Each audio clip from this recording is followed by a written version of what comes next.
जो डिलीवरी होती है, देखो पीछे से मतलब बच्चा निकल रहा है, तो ये जो हाथी है ना अपने सूंड के साथ में ना इसको प्रेस करता है, मतलब दबाता है इसके पे। छोटा सा शिवलिंग बनाया गया है, पर ना बहुत कम लोग हैं जो इसको कंप्लीट कर पाते हैं, पर इन्होंने कर दिया। मैं देखूंगा ऐसा होएगा, ऐसा नहीं हो रहा।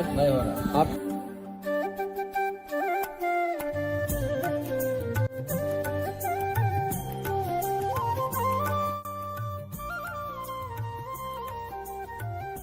पे अगर 5 से 10 फुट नीचे खुदाई करें तो सोना निकल आएगा। यहाँ के लोग अनाज को मापने के लिए साइड में सोना रखा करते थे। अरे भाई ऐसा क्या है इस हम्पी में? ये देखो मैं इसके बारे में पढ़ रहा हूँ और मुझे ना ऐसे चक्कर से आने स्टार्ट हो गया दोस्तों कि यार इतनी गजब बात है कि एक तरफ जब अनाज रखते थे, मान लो आपने एक तरफ गेहूं रखी तो दूसरी तरफ सोना या फिर पैसे रखने पड़ते थे वजन के तौर पर, तब जाकर उसकी कीमत पता लगती। तो दोस्तों ये बात बहुत गजब है और ये आपको जानने की जरूरत है, पर मुझे झूठ लग रही है कि अनाज को कैसे सोने से तोला जाता था। ऐसे तो बहुत ज्यादा कीमत हो जाएगी अनाज की। अब मुझे राज का पता चल गया है। हाँ, हमारे भारत के अंदर कहते हैं ना कि भारत सोने की चिड़िया हुआ करता था। कैसे हुआ करता था? तो इस तरीके से हुआ करता। तो उस समय पे हमारे भारत के पैसे की वैल्यू क्या होगी? जैसे आज के समय पे डॉलर की वैल्यू 70, 80, 90 के पास जा चुकी है। हमारे भारत के पैसे की वैल्यू इतने नीचे आ चुकी है। क्यों? अगर विजयनगर की बात करें तो यहाँ पे कौन कौन सी भाषा बोली जाती थी? कन्नड़, तेलुगु, तमिल और संस्कृत। तो दोस्तों ऐसा बोला जाता है कि अगर यहाँ पे 5 से 10 फुट नीचे खुदाई करें तो सोना निकल आएगा। सोने के सिक्के निकल आएंगे। यार ये ना बिल्कुल दिमाग को खराब करने वाली बात है। ये झूठ है, झूठ है, झूठ है। क्या आपको भी ऐसा लगता है? पर दोस्तों ऐसा नहीं है, ये सच है। ये सच है, इसीलिए यहाँ पे खुदाई करना मना है। यहाँ पे कहते हैं कि जब अंग्रेज मुगलों ने यहाँ पे लूटा था तो सबसे ज्यादा लूट यहीं से हुई थी। एक यहाँ से हुई थी, एक सोमनाथ मंदिर से हुई थी। यहाँ पे इतना ज्यादा सोना था, इतना ज्यादा धन था हमारे पास में कि यहाँ से अंग्रेज और मुगल सोने को लेके जा भी नहीं पाए। इतना सोना फिर भी यहाँ पे रह गया। भैया ये जगह बताएं आप कौन सी है? किंगडम गेट बोलते हैं इसको। किंगडम गेट मतलब इसमें क्या है? इसको बोलते हैं किंग बैलेंस। देखो ये आदमी है ना, वो ये है ना, ये है ना, हाँ, वेट का है, तराजू। तराजू। अच्छा, तराजू का उस साइड पे आदमी बैठा था और इस साइड पे सोना। ठीक है। जो आदमी कितना वजन रहता ना, उतना सोना डाला मांगता था। दोनों को बराबर लेवल आना मांगता था। ठीक ठीक। वो ये एक तराजू हम इसको बोल सकते हैं। बोल सकते हैं। तो दोस्तों ये है एक तराजू जो मैंने, ये है एक तराजू आप बोल सकते हो इसको। इसके अंदर जो वो लगाए जाते थे सामान रखने के लिए। तो एक तरफ कुछ भी सामान आपको लेना, मान लो चावल आपने लेने हैं तो आपको एक तरफ सोना रखना पड़ेगा, एक तरफ आपने गेहूं लेने हैं तो सोना रखना पड़ेगा। आपने कुछ भी सामान लेना है तो उसका जो वेट होगा ना, तो आपको सोने से कंपेयर करना पड़ेगा, तब जाकर यहाँ पे व्यापार हुआ करता था। भारत का सबसे बड़ा व्यापार विजयनगर में, हम्पी में हुआ करता था और इसलिए ही हमारा भारत सोने की चिड़िया था। यही रीजन था दोस्तों हमारा भारत सोने की चिड़िया। आज भी कहते हैं शायद कि इसको खोदेंगे तो शायद सोना निकल आए, ऐसा बोलते हैं भाई। तो दोस्तों ये जो पत्थर आप देख रहे हो इन पहाड़ों के ऊपर, मुझे यकीन ये देखो भाई कि ये पत्थर ले जाकर रखे गए हैं, ये स्ट्रक्चर बनाकर रखे गए हैं, या फिर ये नेचुरल है क्या यार, ये समझ में नहीं आता। भारतीय संस्कृति के अनुसार जब हम अपने बड़े को नमस्कार करते हैं तो हाथ ऊपर करके करते हैं। भाई सुबह सुबह की राम राम सभी को, कैसे हो आप सभी? ये देखो भाई सुबह सुबह का नज़ारा तुंगभद्रा नदी का, और भाई मैं और हमारे निशांत पंडित पुणे से हैं जो कि महाराष्ट्र से मुझे ऐसे ही मिल गए रास्ते में चलते चलते। ये भी इंटरेस्टिंग है यात्रा करने में और मैं भी इंटरेस्टिंग हूँ भाई। अभी हम जा रहे हैं उस तुंगभद्रा नदी के किनारे नहाने के लिए, जो कि बहुत ज़्यादा ब्यूटीफुल और सुंदर लग रही है। अभी मैं पहुंच चुका हूँ विरूपाक्ष मंदिर में। हम्पी आपने नाम सुना होगा, विजयनगर नाम सुना होगा, हम्पा भी आपने नाम सुना होगा। भगवान शिव को समर्पित ये मंदिर विरूपाक्ष मंदिर। चलते चलते बात करते हैं विरूपाक्ष मंदिर के बारे में। तो दोस्तों बात करते हैं तुंगभद्रा नदी की। ये रही तुंगभद्रा नदी जो कि भाई उडुपी से निकलती है। उडुपी की एक पहाड़ी है बहुत बड़ी, जो कि 1152 मीटर की है। उस पहाड़ी में से ये नदी बहती है और नीचे आके तुंग और भद्रा दो नदी मिलती है, तब जाकर ये तुंगभद्रा नदी बनती है। फिर आगे जाती है पूर्व की तरफ, आंध्रा में जाके कृष्ण नदी में मिल जाती है ये नदी। कपड़े कैसे भी डाल रहे हो, पर बंदे के अंदर टैलेंट होना चाहिए। अपने भारत की इन्होंने संस्कृति को दर्शाया हुआ है। कैमरामैन का काम कर रहे हैं, फिर भी क्या दिक्कत है भाई इसमें? कैमरामैन का काम अलग हो रहा है, पर ट्रेडिशनल तो है ना अपना। दोस्तों ये जो जगह है ये है नहाने के लिए भी है, मेडिटेशन के लिए भी जगह है। यहाँ के बारे में कहते हैं कि जो रावण शिव जी के लिंग को लेके आए थे लंका में ले जाने के लिए, तो बीच में एक बूढ़े ब्राह्मण को उन्होंने थमा दिया था। रावण अलग जगह पे चले गए थे, उन्होंने ब्राह्मण ने वहाँ पे इसको स्थापित कर दिया था, रख दिया था, और नीचे रखते ही ये स्थापित हो जाता था, ऐसा कुछ था। जो शिवलिंग है वहाँ पे उसको थोड़ा सा उसने रावण ने जोर लगाया था, तो उसकी वजह से वो थोड़ा सा दक्षिण की तरफ झुका हुआ है। उसी के सामने आप अगर देखते हो तो करीबन 1 किलोमीटर की दूरी पर एक बहुत बड़े आकार का एक मंदिर दिखाई देता है आपको। उस नंदी की भी एक बहुत बड़ी महिमा है। 1 किलोमीटर से आप उस नंदी को देखोगे ना तो बिल्कुल ही उसकी बराबर में है, बिल्कुल सीध में है उसकी, बिल्कुल फ्रंट में है उसके। और ऐसी वास्तुकला मुझे तो लगता नहीं कहीं और मिलेगी भारत के अलावा भाई। इतना बड़ा नंदी और 1 किलोमीटर जाकर भी उसकी बिल्कुल लाइन बिल्कुल एक्यूरेट आती हो, बिल्कुल सीधी आती हो। ये एक सोचने की बात है भाई। यहाँ के बारे में अगर आप अच्छे से जानकारी लेते हो तो दिमाग खराब हो जाता है भाई, मेरा ये मानना है।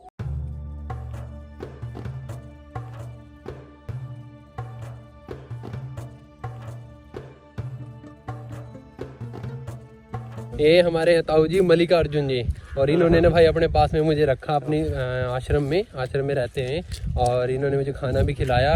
और इनके ना भाई बच्चे नहीं है, तो मैंने इनसे बात की तो पता चला कि इनके मतलब कोई औलाद नहीं है। तो मैंने इनको बोला कि मैं भी आपके बच्चे जैसा हूँ, we are both your children. ये हमारे पिताजी जैसे हैं और हमारे दादाजी जैसे भी हैं, और यही हमारा भारत का प्यार है दोस्तों।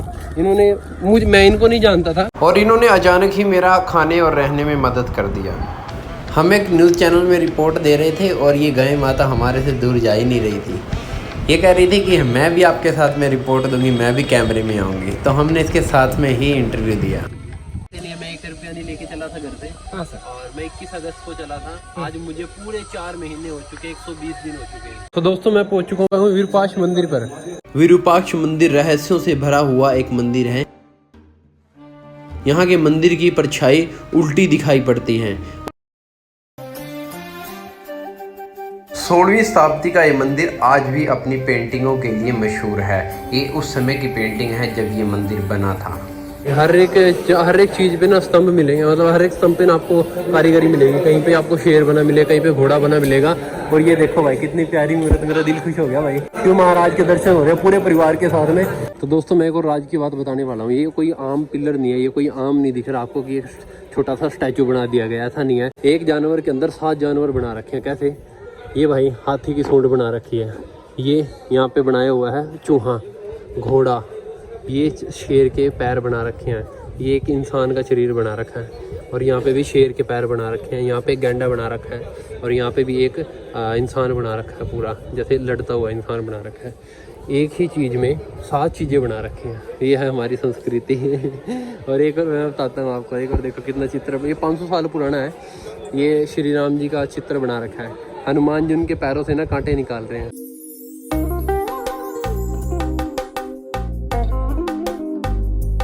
Body back hands. हाँ, एक मंकी बन गया है, एक बंदर बन गया। स्टार्टिंग चलता हुआ हाथों पे। Mother monkey follow the baby monkey. ओ हो, मतलब एक माँ करना ऊपर, हाथ ऊपर इधर देखे तो ये माउथ है ना, हैंड्स है ना, बैक लग गए ना, उल्टा लटका हुआ है। उल्टा देखते हैं। Trees jumping. इधर देखते हैं एक्चुअली संजीवनी माउंटेन लिफ्टिंग। हाँ, संजीवनी मूर्ति उठाया हुआ है। 1 and 2 and 3 and 4। ओ हो भाई, इसको ऊपर हाथ रखते हैं ना इसके आते, तो ऐसे दिखाई देता है कि एक मतलब कि माता जान लग रही है।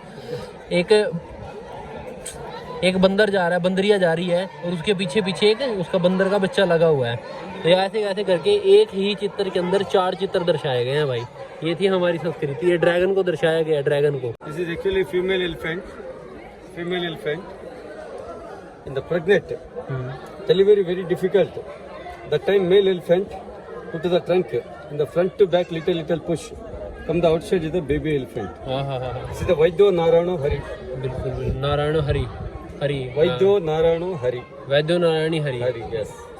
तो भाई ऐसा दर्शाया गया कि ये भाई पुरुष एनिमल है और ये महिला एनिमल है। और जब इसकी जो डिलीवरी होती है, देखो पीछे से मतलब बच्चा निकल रहा है, तो ये जो हाथी है ना अपने सूंड के साथ में ना इसको प्रेस करता है, मतलब दबाता है इसके पेट को, और एनिमल निकलता है, मतलब कि हाथी का बच्चा निकलता है। 20 बार प्रेस करता है और ये ऑपरेशन तो ये बच्चा निकलता है। तो ये ना खुद ही अपना ऑपरेशन खुद ही कर लेते हैं, ऐसी चित्रकारी दर्शाई गई है भाई। ऐसी तो ना आपको साइंस में किसी यूट्यूब पे नहीं मिलेगी, किसी किताब में नहीं मिलेगी, पर यहाँ पत्थरों पे ही लगाई गई है। कहते हैं ना कि हमने आपको डांस सिखाया, पर ये देखो हमारा 500 से 5000 साल पहले का उस समय पे भी ऐसे हमारे घरों में, हमारे गाँव में ऐसे डांस किया करते थे। इन तरीकों से डांस किया करते थे, जैसे डांडिया खिला रखा है यहाँ पे देखो, ये श्री कृष्ण दिखाए गए हैं बंसरी बजाई हुए मान लो ऐसे। ये देखो भाई, आपने मूर्तियों में तो काफी बार देखा होगा हाथी को, और अब ये असली में ये हाथी है भाई। ये 36 साल का हाथी है, 36 साल का देखो।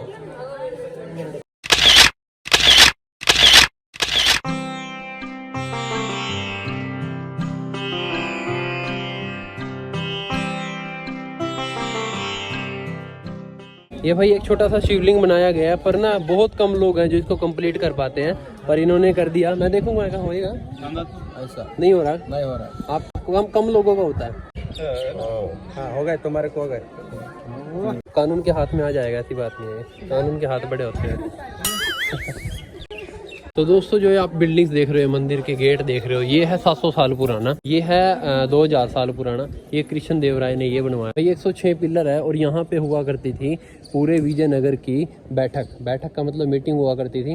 जो विजयनगर के राजा थे कृष्ण देव राय, वो 5 से 6 जो आज के समय में जो केरला, तमिल, आंध्रा, ये 5 से 6 जो राज्य है ना, इन सब की मीटिंग यहाँ पर हुआ करती थी। श्री कृष्ण देव राय जी मीटिंग लिया करते थे यहाँ पे। मान लो राज्य को चलाने के लिए, खाने के लिए, रोड बनाने के लिए, दीवारें बनाने के लिए, सबकी मीटिंग हुआ करती थी, यहाँ से हुआ करती थी। और जबरदस्त चीज़ है ये है कि आप ऑफिस से बोल सकते हो, यहाँ पे जो हमारे सोने के मुद्रे हुआ करती थी ना, उनके ऊपर ये चिन्ह हुआ करता था। ये सुअर है भाई, सुअर पिग आप बोल सकते हो इसको। और ये तलवार है, ये सूरज और ये चांद, ये दर्शाए गए हैं।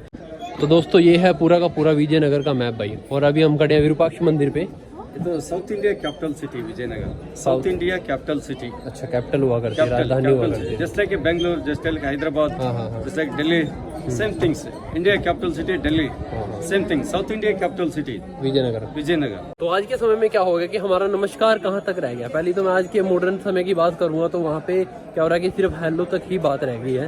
पर हम ऐसे, जो हमारी भारतीय संस्कृति है ये ऐसे दर्शाती है कि हमें ऐसे नमस्कार नहीं करना चाहिए किसी को, ऐसे हालचाल नहीं पूछना चाहिए किसी को। कोई भी हमारा बड़ा है उसको नमस्कार करना, तो ऐसे नमस्कार होता है हमेशा, ऐसे करके। 7 स्तंभ आपको दिखाई दे रहे हैं ना, ये तो 7 स्तंभों के अंदर ना अलग अलग आवाज आती है दोस्तों। ये इस पिलर के अंदर अलग आवाज आती है, देखो।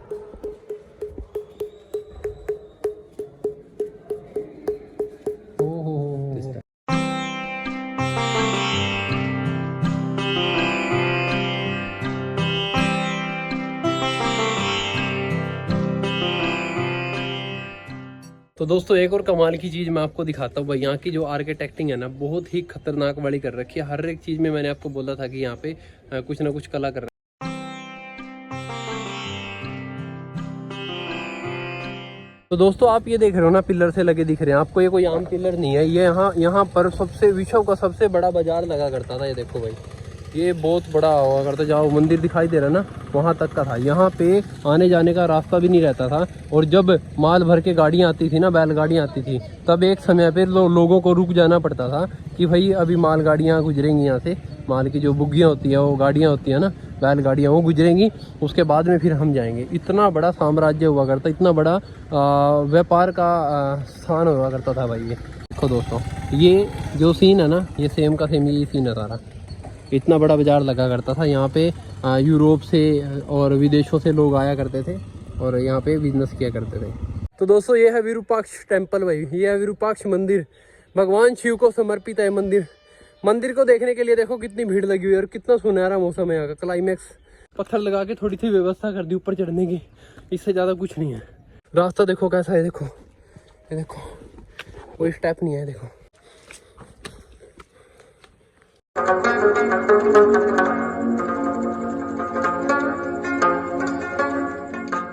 माता की भारत माता की जय श्री राम, जय श्री राम।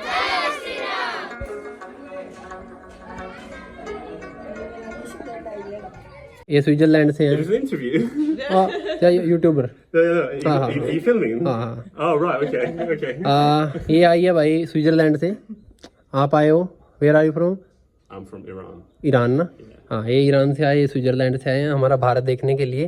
तो आपको भारत कैसा लगा? All right, excellent. Excellent. Very good. कि जो मतंग ऋषि हुए हैं यहाँ पर तपस्या कर रहे थे, और उनका आश्रम, उनकी जगह हुआ करती है, यहाँ पे तपस्या कर रहे थे वो। तो बाली, जो आपने सुना होगा, बाली सुग्रीव, दो भाई हुए थे।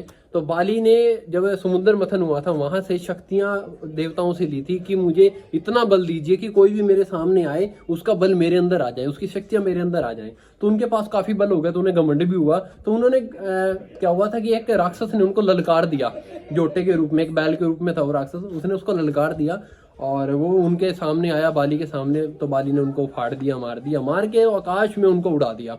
आकाश में जैसे उड़ाया तो हर जगह उनके खून के छींटे गिरते गए। मतंग ऋषि जी यहाँ पे आश्रम में ध्यान लगाकर बैठे हुए थे। उन्होंने देखा कि भाई ये खून के छींटे कहाँ से गिर रहे हैं, इस इंसान ने मेरे आश्रम को अशुद्ध करने की कोशिश की। तो उन्होंने अंतर ध्यान किया और बाली को श्राप दे दिया कि जब भी तुम इस आश्रम के आसपास आओगे तो तुम अपनी शक्तियां भूल जाओगे, शक्तियां तुम्हारी खत्म हो जाएंगे।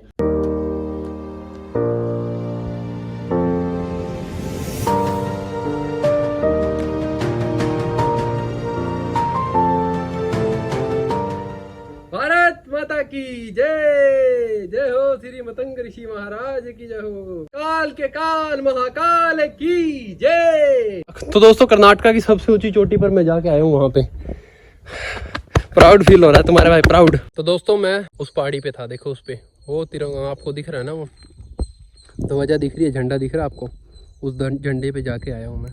और ये देखो हमारे से कितना नीचे है, जहाँ पे श्री राम जी ने सुग्रीव को मुकुट पहनाया था और साम्राज्य का राजा बना दिया था। बाली की मृत्यु हो गई थी श्री राम जी के द्वारा, और यहीं इसी जगह पे बाली को यहीं इस जगह पे सुग्रीव को मुकुट पहनाया गया था और राज्याभिषेक किया गया था यहाँ पे।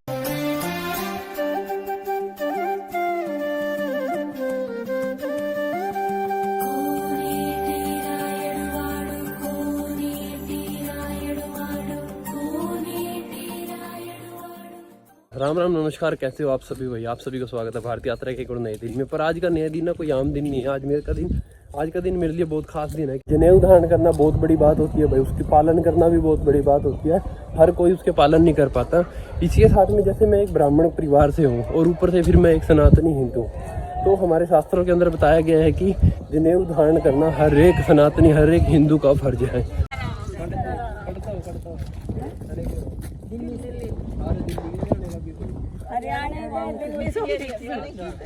कौन से जिले के? आप कहाँ से आए? करनाल का हूँ, इधर के कोई ना, हमारे गांव का हो गया, हमारे कन्नी का हो गया।